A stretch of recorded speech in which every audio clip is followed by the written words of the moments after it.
गंगा बहू, कौन है ये? पहचानती हो इको? नहीं। उस बेचारी को तो याद ही नहीं है कि कौन है, कहाँ से आई है। अपना नाम तक याद नहीं था उसे। भाग्य जो है हमको बहुत अच्छा मौका दिया है।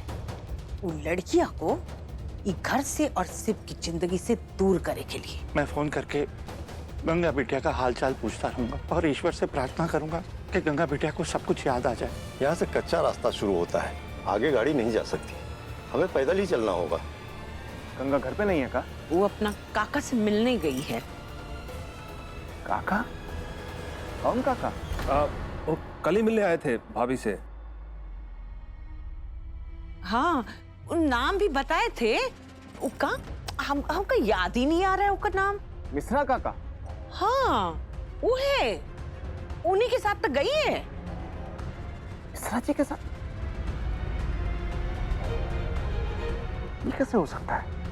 मिश्रा जी से तो हम अभी अभी मिलकर आए। वो तो अकेले थे, गंगा उनके साथ में नहीं थी। हे भगवान। अच्छा माँ, एक बात बताइए, क्या मिश्रा जी खुद ही लेने आए थे गंगा को? नहीं, वो किसी के भेजे थे और किसी को भेजे थे। हाँ। ओ, लेकिन मिश्रा जी का बात से तो ऐसा कुछ नहीं लग रहा था कि वो किसी और को भेज।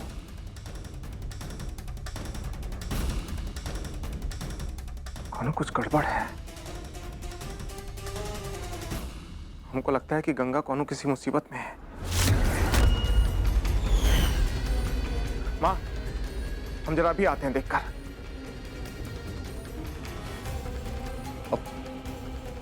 अब क्या करे माँ? कर सकते हैं। अब तो एक ही रास्ता बचा है।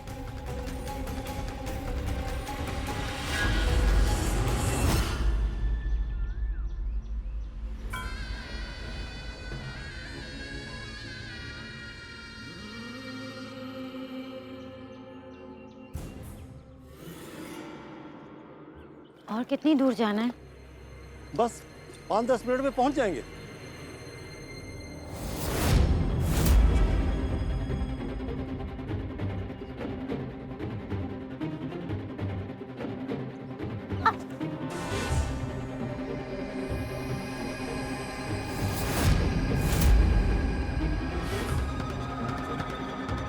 चाकू किस लिए? इसकी क्या जरूरत है? तुम्हारी जान लेनी है ना, इसलिए।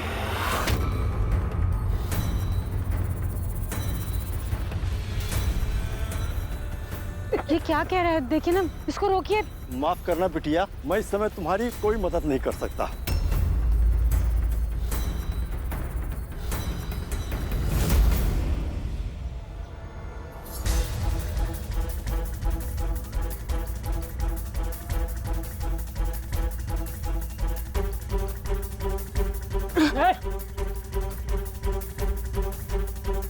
तुम लोग ऐसा क्यों कर रहे हो? हमने क्या बिगाड़ा है तुम्हारा?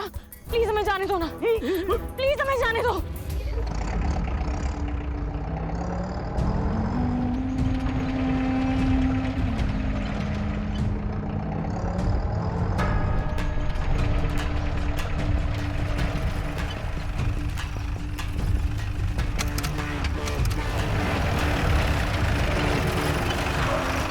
ये गाड़ी तो हमारा घर का गाड़ी है। इसका मतलब गंगा कहीं। कोई है? प्लीज हमें बचाओ। ये किसका आवाज है? हमने क्या किया? छोड़ो ना प्लीज हमें। कोई है? प्लीज हमें बचाओ। कोई है? क्यों ऐसा कर रहे हो तुम लोग हमारे साथ? कोई है? प्लीज हमें बचाओ। छोड़ो हमें। गंगा? कोई नहीं आएगा यहाँ बचाने।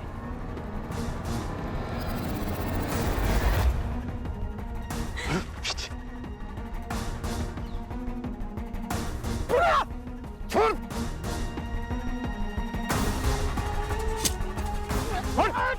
हमें।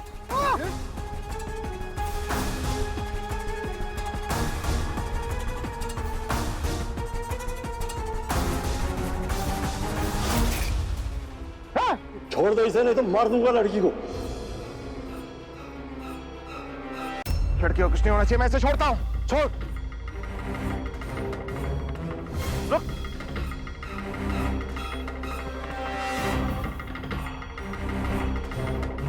अब बैठ जाओ।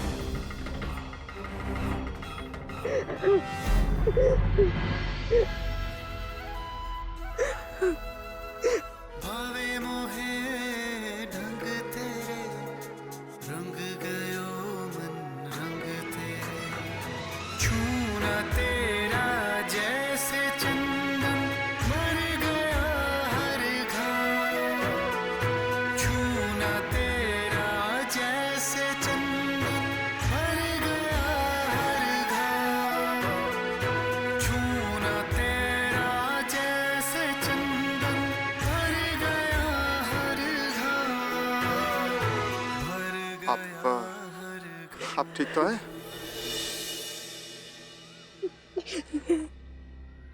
आप ठीक है ना? वो दोनों तो भाग गए। जानते हो वो दोनों कौन थे?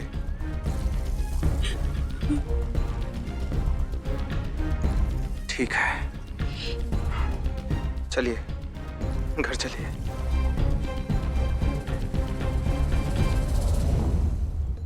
अच्छा हुआ भाई साहब जो आप समय पे पहुंच गए, वरना पता नहीं आज क्या हो जाता।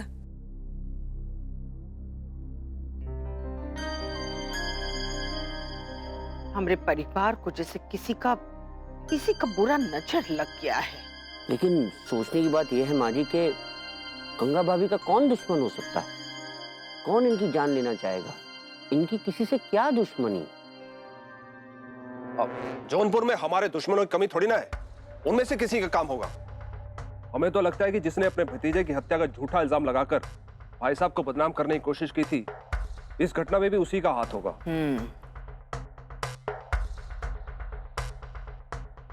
हो सकता है, लेकिन दुख का बात यह है कि इस सब में हमारा एक सेवक भी शामिल था। ई का मतलब कौनू पैसा देकर उसको खरीद लिया। चिंता का बात यह है प्रताप कि हम तो अब अपना लोग पर भी विश्वास नहीं कर सकते। शिव भाई साहब, आपने बिल्कुल सही कहा। आज के जमाने में आप अपनों पर भी भरोसा नहीं कर सकते।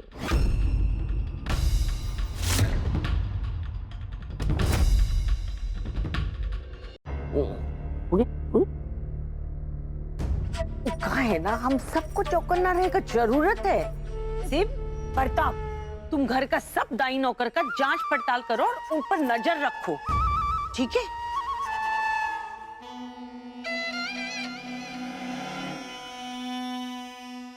शिव बेटा, जी माँ। जो कुछ भी हुआ ना वो भूलने की कोशिश करना। काहे कि इतना तनाव में तुम शिवरात्रि का मेले का काम कैसे कर पाओगे? ये देखो, बहू का हालत तो देखो, घबरा गई ये बेचारी। इनको आराम का जरूरत है। रिया, जाओ अपना भाभी को कमरा में लेके जाओ। जी माँ। चलो।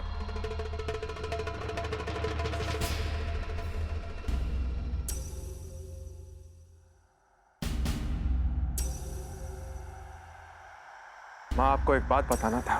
बोलो। हमारा शादी वाला दिन आंधी तूफान के कारण जो दुर्घटना हुआ था, उस दुर्घटना में गंगा का सारा याददाश्त चला गया था।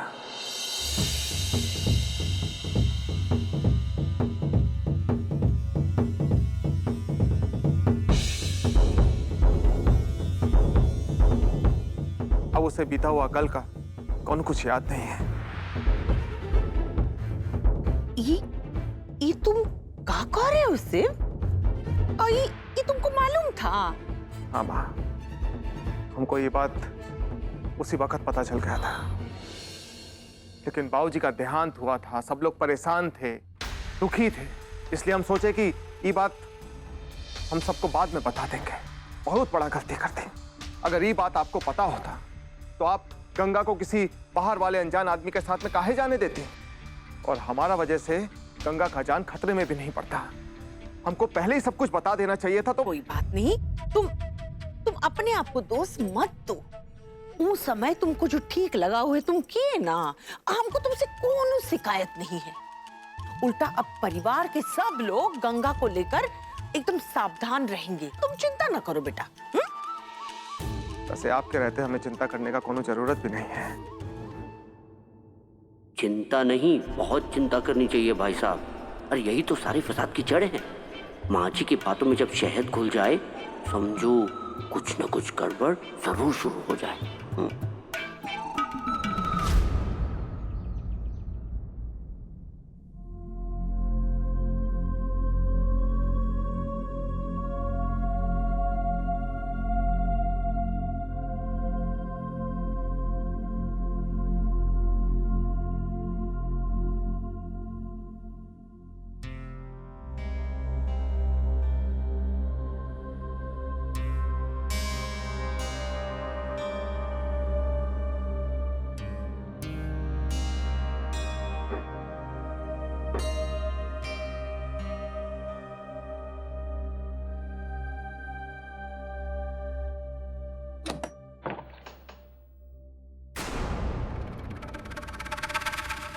भाई साहब की बात छोड़ो, जो हम कह रहे हैं वो सुनो।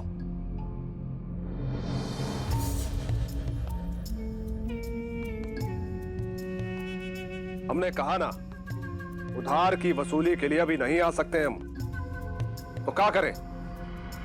शिव भाई साहब ने हमारे हाथ बांध रखे, उनके दस्तखत के बिना कुछ नहीं हो सकता। अरे मठाधीश क्या बन गए, अपने आप को भगवान समझने लगे। वही तो हम कह रहे हैं, वो सौतेले बेटे, हम सगे। उस हिसाब से मठाधीश की पदवी पर उन्हें नहीं, हमें होना चाहिए। शिव इस घर के सौतेले बेटे हैं? हर चीज पर कब्जा कर रखा है इस लालची आदमी ने, और महात्मा होने का ढोंग करता है, लेकिन हम इसकी तानाशाही सहन नहीं करने वाले हैं। शिव को मठाधीश के पद से हटाना ही होगा, और वो कैसे करना है हम जानते हैं। हमारी बात ध्यान से सुनो। हम लोग मठ की तिजोरी साफ करके इल्जाम शिव पर लगा देंगे। और वैसे भी सब गांव वाले ये समझते हैं कि शिव ने ही रकम वसूली के लिए अपने आदमी भेजकर राजू की पिटाई करवाई थी। माना कि इस गलती के लिए उन्हें माफ कर दिया गया, और जब मठ का पैसा चला जाएगा तो उनका पूरा विश्वास टूट जाएगा, और हमारे महान शिव भाई साहब हमेशा की तरह इल्जाम अपने सर ले ही लेंगे। लोग उन्हें धक्के मारकर मठ से बाहर फेंक देंगे, और हम बनेंगे मठाधीश।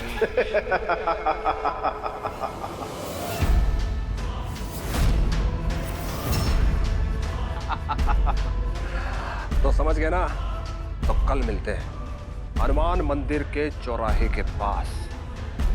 कल का दिन सब कुछ बदल कर रख देगा, हमारे लिए भी और शिव भाई साहब के लिए भी, है?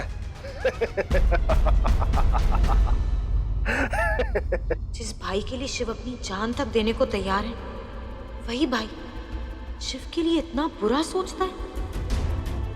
क्या शिव को ये बात मालूम है? हमें अभी जाकर शिव को ये बात बतानी होगी।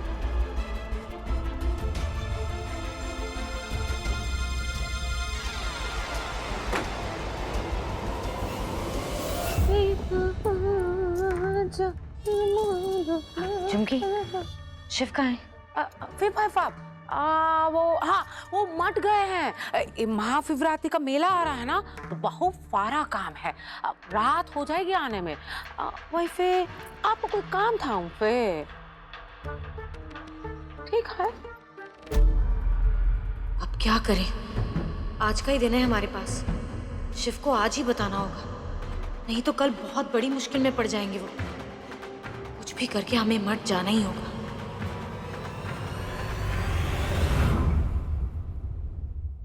टिफिन देने के बहाने मठ चले जाते हैं और शिव को सब बता देंगे। ओहो, देख कर चला करो बहू। ये टिफिन किसके लिए है? वो शिव के लिए, वो अपना खाना लेकर जाना भूल गए ना, तो इसीलिए। अच्छा, बहू, ये डब्बा शिव के लिए है, पर खाने का डब्बा तो हमने दे दिया था उसे।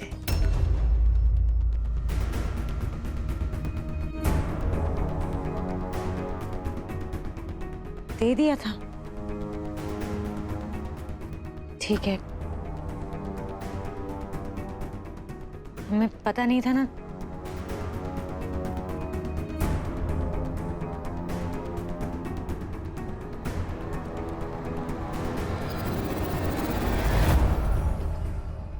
शाम हो गई है और अभी तक हमें शिव से बात करने का मौका ही नहीं मिला।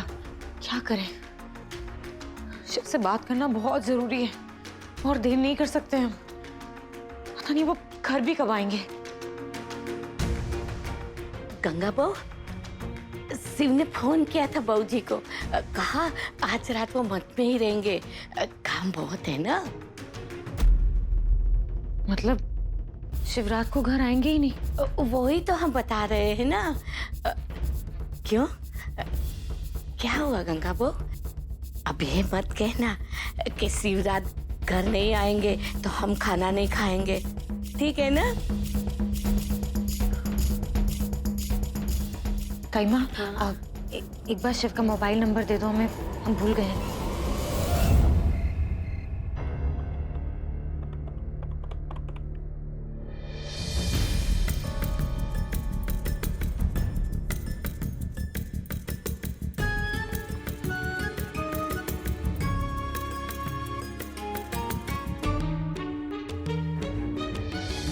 फोन क्यों बंद करके रखा है शिव ने?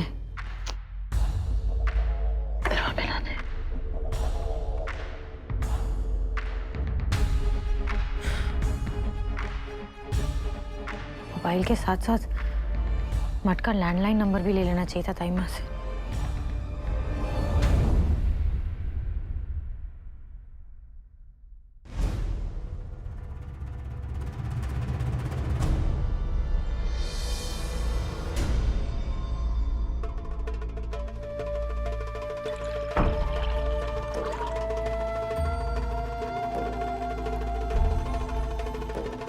हमें तुमसे बहुत जरूरी बात करनी है। हम जानते हैं तुम्हारे दिल को बहुत ठेस पहुंचेगी, लेकिन तुम्हें सच मालूम होना जरूरी है। सच? क्या बात है? वो कल हमने ना। आप आ गए भाई साहब?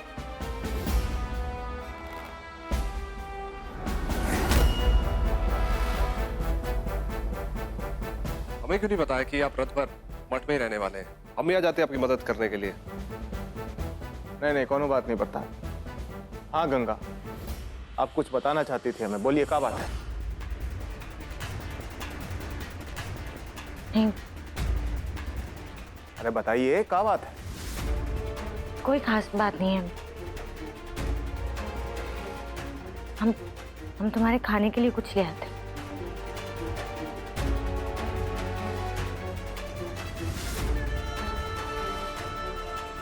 हाँ प्रताप।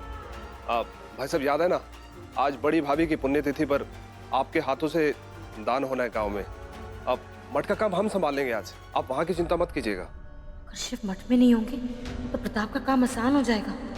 हमें अभी के अभी शिव को सब कुछ बताना ही होगा। पर कैसे? आप उन्हें अकेला छोड़े तब ना।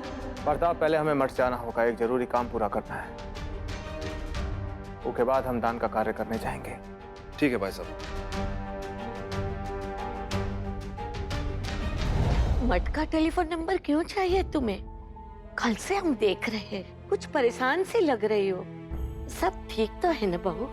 शिव ने कहा था प्रताप वाली बात किसी को मत बताना। काश हम तुमसे सच कह पाते दाइमा। तुमने कुछ कहा नहीं। मठ का टेलीफोन नंबर क्यों चाहिए तुम्हें? बस ऐसे ही चाहिए दाइमा। वो शिव को फोन करके उनके टिफिन के बारे में पूछना है ना। ठीक है, कर लो फोन, ले लो नंबर।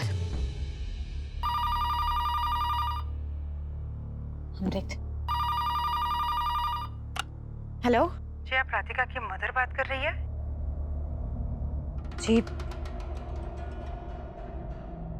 जी हम राधिका की माँ ही बोल रहे हैं। बोलिए। जी मैं मिसेस दुबे बोल रही हूँ, राधिका की स्कूल प्रिंसिपल। मैंने आपके हस्बैंड के साथ बात करने की कोशिश की, लेकिन उनका फोन नहीं लग रहा है। सो प्लीज अब जितना जल्दी हो सके स्कूल आ जाइए। क्या हुआ? राधिका का एक स्टूडेंट के साथ झगड़ा हो गया है, इसलिए आप जल्द से जल्द स्कूल आ जाइए। ठीक है, हम अभी आते हैं। राधिका मैडम झूठ बोल रही है, मेरी रुचि को उसी ने मारा है। राधिका सच बोल रही है मैडम। हम जानते हैं हमारी बेटी ना ही तो किसी पर हाथ उठाएगी और ना ही वो झूठ बोलेगी। मैं भी अपनी बेटी को जानती हूँ, वो भी कभी झूठ नहीं बोलती। मैडम, ये कभी झूठ नहीं बोलती। और ये राधिका है ना, ये बहुत बड़ी शैतान है। रुचि रोज इसकी शिकायत मुझसे घर पर करती है। आप प्लीज इसे कड़ी से कड़ी सजा दीजिए ताकि ये अगली बार किसी पे हाथ ना उठा सके। मैडम जी, आप इनकी बातों पर ध्यान ना दे। राधिका का पापा, हमारा बड़का बेटा अभी आ रहा है, वो बात कर लेगा इसे। अब फिर पता चल जाएगा कि का सच है और का झूठ है। मेरे पास इतना टाइम नहीं है। रुचि के घाव उसकी सच्चाई बता रहे। क्या आप लोग के पास कोई सबूत है राधिका की सच्चाई का? हाँ, हम साबित कर सकते हैं कि रुचि झूठ बोल रही है।